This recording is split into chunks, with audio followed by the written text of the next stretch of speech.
اللہ کے نام سے شروع جو بڑا مہربان اور نہایت رحم والا ہے۔ کروڑوں درود نبی کریم صلی اللہ علیہ وآلہ وسلم پر، جن پر اللہ رب العزت خود درود بھیجتا ہے۔ نامور بزرگ حضرت شہاب الدین سہروردی رحمت اللہ علیہ اپنی مشہور کتاب عوارف المعارف میں تحریر فرماتے ہیں کہ ایک شخص نے حضرت غوث پاک رحمت اللہ علیہ سے پوچھا، سیدی آپ نے نکاح کیوں کیا؟ آپ رحمت اللہ علیہ نے فرمایا، میں نکاح نہیں کرنا چاہتا تھا کہ اس سے میرے اوقات میں کدورت پیدا ہو جائے گی، لیکن نبی کریم صلی اللہ علیہ وآلہ وسلم نے مجھے حکم دیا کہ عبد القادر تم نکاح کر لو، اللہ کے یہاں ہر کام کا ایک وقت مقرر ہے۔ پھر جب یہ وقت آیا تو اللہ نے مجھے 4 ازواج عنایت کی، جن میں سے ہر ایک مجھ سے کامل محبت کرتی ہے۔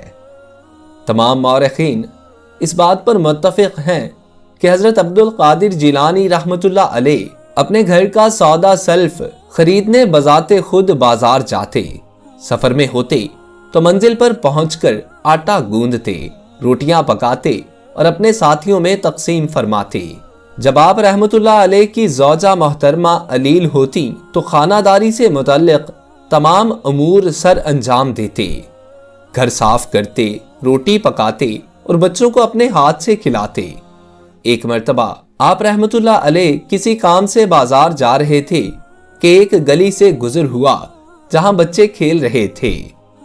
ایک بچے نے آپ رحمت اللہ علیہ کو دیکھا تو اپنی جیب سے ایک پیسہ نکال کر آپ رحمت اللہ علیہ کی طرف بڑھایا اور بولا، مجھے بھی بازار سے مٹھائی لا دیجیے۔ آپ رحمت اللہ علیہ نے وہ پیسہ پکڑ لیا اور آگے بڑھ گئے۔ کچھ دیر بعد دوسرے بچے نے آواز دی، میرے بھی پیسے لے جائیں، مجھے بھی مٹھائی لا دیجیے۔ آپ رحمت اللہ علیہ واپس لوٹے اور اس بچے کے بھی پیسے پکڑ لیے۔ اس طرح 4-5 بچوں نے آپ رحمت اللہ علیہ کو آواز دی۔ شیخ عبد القادر جیلانی رحمت اللہ علیہ ہر بار پلٹ کر آتے اور بچوں سے پیسے پکڑ لیتے۔ آخر بچوں کے مطالبات ختم ہوئے تو آپ رحمت اللہ علیہ نے بازار جا کر مٹھائی خریدی اور واپسی پر بچوں میں تقسیم کر دی۔ ایسا کرتے ہوئے آپ رحمت اللہ علیہ کے چہرے پر مسکراہٹ تھی۔ یہ تھے سید عبد القادر جیلانی رحمت اللہ علیہ، جن کی ہیبت سے لوگ کانپتے تھے، لیکن غریبوں کے بچے آپ رحمت اللہ علیہ سے نہ صرف بے تکلفانہ گفتگو کرتے تھے بلکہ بعض اوقات آپ رحمت اللہ علیہ سے اپنے کام بھی کروا لیتے تھے۔ آپ رحمت اللہ علیہ کا مزاج انتہائی نفیس تھا، صفائی اور خوشبو کا خاص اہتمام فرماتے، لباس اور کپڑا اکثر نہایت قیمتی ہوتا۔ بغداد کے مشہور تاجر شیخ ابو الفضل کا بیان ہے کہ ایک بار آپ رحمت اللہ علیہ کا خادم میرے پاس آیا اور ایسا کپڑا طلب کیا جس کے صرف 1 گز کی قیمت ہی 1 اشرفی کے برابر ہو۔ میں نے خادم کے جانے کے بعد سوچا، جب درویش اتنا قیمتی لباس پہنیں گے تو پھر خلیفہ وقت کیا پہنیں گے؟ پھر ایک دن میں آپ رحمت اللہ علیہ کے درس میں شرکت کے لیے گیا۔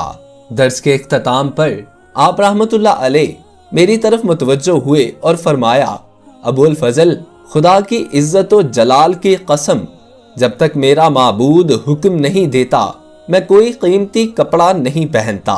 اس لباس کے متعلق بھی مجھے حکم ملا تھا کہ تجھے میرے حق کی قسم ایک ایسا لباس بھی پہن جس کے 1 گز کی قیمت 1 اشرفی کے برابر ہو۔ یہ سن کر میں لرز اٹھا اور اپنی سوچ کی معافی مانگی۔ آپ رحمت اللہ علیہ نے فرمایا، جسے تم قیمتی لباس سمجھتے ہو یہ میت کا کفن ہے۔ جب کوئی درویش عالم سلوک میں 1000 بار مر چکا ہوتا ہے تو اسے ایک کفن عطا ہوتا ہے۔ ایک بار ایک عورت اپنے بیٹے کو لے کر غوث پاک رحمت اللہ علیہ کی خدمت میں حاضر ہوئی اور عرض کرنے لگی، میرا بیٹا آپ سے بے حد عقیدت رکھتا ہے، اس لیے میں اپنے حق سے دستبردار ہوتی ہوں اور اسے آپ کی غلامی میں دیتی ہوں۔ آپ رحمت اللہ علیہ نے اس لڑکے کو قبول فرما لیا۔ کچھ دن بعد جب وہ عورت اپنے بیٹے سے ملنے آئی تو مسلسل ریاضت کی وجہ سے لڑکا لاغر نظر آ رہا تھا۔ اس نے اپنے بیٹے سے پوچھا، تمہیں یہاں کھانے کو کیا دیا جاتا ہے؟ لڑکے نے بتایا، جو کی روٹی، کبھی سبزی کے ساتھ اور کبھی صرف نمک کے پانی کے ساتھ۔ یہ سن کر ماں کی مامتا نے جوش مارا، وہ غوث پاک رحمت اللہ علیہ کے پاس پہنچی۔ اس وقت آپ رحمت اللہ علیہ مرغی کا گوشت کھا رہے تھے اور آپ رحمت اللہ علیہ کے سامنے ایک برتن میں ہڈیاں موجود تھیں۔ عورت بے اختیار بول اٹھی، میں نے اپنے جگر گوشے کو آپ کی غلامی میں اس لیے تو نہیں دیا تھا کہ وہ جو کی روٹی کھا کر نیم جان ہو جائے۔ آپ رحمت اللہ علیہ نے اسے شفقت سے سمجھایا کہ ریاضت کا ایک ہی نتیجہ ہوتا ہے کہ جسم کمزور ہو جائے تاکہ روح طاقت حاصل کرے۔ تمہارا بیٹا بھی اسی مرحلے سے گزر رہا ہے۔ عورت بولی، یہ کہاں کا انصاف ہے کہ آپ خود تو مرغ کھائیں اور میرا بیٹا جو کی روٹی کھائے۔ آپ رحمت اللہ علیہ نے کسی ناگواری کا اظہار کیے بغیر مرغ کی ہڈیوں پر ہاتھ رکھ دیا اور با آواز بلند فرمایا، اللہ کے حکم سے کھڑی ہو جا جو وہ سیدھا ہڈیوں کو زندہ کرنے والا ہے۔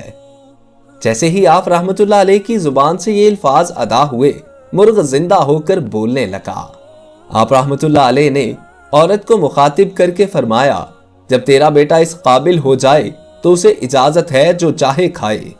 نامور بزرگ حضرت شیخ محمد بن علی رحمت اللہ علیہ، بغداد کے مشہور فقی ابو محمد بن الحسن رحمت اللہ علیہ، شیخ ابو بکر عبداللہ نصر رحمت اللہ علیہ اور حافظ عبد المخیص رحمت اللہ علیہ کا بیان ہے کہ ہم اس مجلس میں موجود تھے جس میں غوث اعظم رحمت اللہ علیہ نے فرمایا تھا کہ میرا یہ قدم ہر ولی کی گردن پر ہے۔ شیخ الاسلام عزل الدین بن عبد الاسلام رحمت اللہ علیہ کے مطابق اس فرمان میں قدم سے مراد طریقہ ہے، یعنی غوث پاک رحمت اللہ علیہ کا طریقہ اس زمانے کے تمام اولیاء سے اعلیٰ و ارفع تھا۔ کہتے ہیں جب غوث پاک رحمت اللہ علیہ کا یہ فرمان ایک دوسرے بزرگ تک پہنچا تو انہوں نے ناخوشگوار لہجے میں کہا، ان کا قدم دوسرے ولیوں کی گردن پر ہوگا، میری گردن پر ان کا قدم نہیں ہے۔ جب اس بات کا ذکر غوث پاک رحمت اللہ علیہ کے سامنے کیا گیا تو آپ رحمت اللہ علیہ نے بے نیازانہ فرمایا، وہ نہیں مانتے تو نہ سہی، خدا ان کا بھلا کرے۔ بظاہر بات ختم ہو گئی، لیکن کچھ دن بعد حالات نے ایسی کروٹ لی کہ لوگ لرز کر رہ گئے۔ ایک دن وہی بزرگ اپنے عقیدت مندوں کے ساتھ کسی دیہاتی علاقے سے گزر رہے تھے کہ ان کی نظر ایک حسین و جمیل عیسائی دوشیزہ پر پڑی جو اپنے جانور چرا رہی تھی۔ بزرگ کے قدم جیسے پتھر کے ہو گئے، وہ بے اختیاری کے عالم میں اس لڑکی کی طرف دیکھنے لگے۔ عقیدت مندوں کو اس عمل پر خفت ہوئی۔ ایک مرید نے بصد احترام اپنے مرشد سے چلنے کا کہا تو بزرگ بولے، تم لوگ جاؤ، مجھے میری منزل مل گئی، میں یہیں قیام کروں گا۔ مرید جانا نہیں چاہتے تھے لیکن بزرگ نے غضبناک لہجے میں انہیں جانے کا حکم دیا۔ چاروں ناچار مرید واپس آ گئے۔ اگلے دن ایک مقرب مرید اسی جنگل میں پہنچا تو اس نے دیکھا کہ بزرگ کسی عینی ملازم کی طرح اس عیسائی لڑکی کے پیچھے پھر رہے ہیں۔ مرید بولا، حضور واپس چلیے، علم کے پیاسے آپ کی مجلس وعظ کے منتظر ہیں۔ بزرگ بولے، کیسے پیاسے اور کیسی منزل؟ اور پھر اس عیسائی لڑکی کی طرف اشارہ کر کے بولے، میں اس کے سوا کسی کو نہیں جانتا۔ کچھ دن بعد پھر وہی مرید مرشد کی محبت میں ادھر آ پہنچا۔ اس نے دیکھا کہ جنگل میں عیسائی لڑکی کا دور دور تک پتہ نہیں اور بزرگ اس کے جانور چرا رہے ہیں۔ پھر اس نے دیکھا کہ بزرگ درخت کے نیچے سو رہے ہیں اور بکریوں کے بچے ان کی گردن پر چڑھے ہوئے ہیں۔ تب مرید کو بزرگ کے الفاظ یاد آئے، میری گردن پر عبد القادر جیلانی کا قدم نہیں ہے۔ وہ لرز اٹھا اور آگے بڑھ کر بزرگ کو اٹھا دیا۔ شیخ، میں آپ کا خدمتگار ہوں۔ یہ سن کر بزرگ کی آنکھوں میں کوئی شناسائی نہ ابھری اور دیکھ کر بولے، میں تمہیں نہیں پہچانتا۔ مرید نے ڈرتے ڈرتے پوچھا، کیا آپ کو قرآن مجید بھی یاد نہیں؟ بزرگ کچھ دیر تک ذہن پر زور دیتے رہے اور پھر بولے، ہاں ایک سورت یاد ہے، قل هو اللہ احد۔ مرید کی آنکھوں میں آنسو آ گئے۔ جو کبھی اپنے وقت کا بہترین حافظ قرآن تھا، آج اسے محض 4 آیاتیں یاد تھیں۔ مرید چپ چاپ واپس آ گیا۔ پھر لوگوں نے دیکھا کہ وہ غوث پاک رحمت اللہ علیہ کے قدموں سے لپٹا ہوا فریاد کر رہا ہے، سیدی انہیں معاف کر دیجئے۔ آپ رحمت اللہ علیہ نے شفقت سے پوچھا، کسے معاف کر دوں؟ مرید نے تمام واقعہ دہرا دیا۔ غوث پاک رحمت اللہ علیہ بولے، میرے دل میں ان کے لیے کوئی غبار نہیں، یہ سب اللہ تعالیٰ کی طرف سے ہے، پھر بھی میں کہتا ہوں کہ میں نے انہیں معاف کیا۔ مرید کہنے لگا، آپ ان کے حق میں دعا فرمائیں، وہ اپنے حواس میں نہیں۔ حضرت غوث پاک رحمت اللہ علیہ نے دعا کے لیے ہاتھ اٹھا دیے، جب سارے خزانے تیرے ہیں تو پھر کوئی کسی کو کیا دے سکتا ہے، اسے بھی اپنی شان غفاری کے طفیل بخش دے۔ جیسے ہی یہ الفاظ ادا ہوئے، ان بزرگ کو محسوس ہوا جیسے ان کے ذہن سے کوئی تاریکی کا پردہ سرک گیا ہو۔ پھر سب نے دیکھا کہ وہ بزرگ اپنی خانقاہ کی طرف جانے کی بجائے غوث العظم رحمت اللہ علیہ کی خدمت میں حاضر ہوئے اور عرض کیا، سیدی، میری گردن پر بھی آپ ہی کا قدم ہے۔ اللہ ان بزرگان دین کے درجات بلند فرمائے اور ان کے صدقے ہماری بے حساب مغفرت فرمائے۔ اپنے دوست محسن رضا کو اجازت دیجیے۔ اللہ آپ کا اور میرا حامی و ناصر ہو۔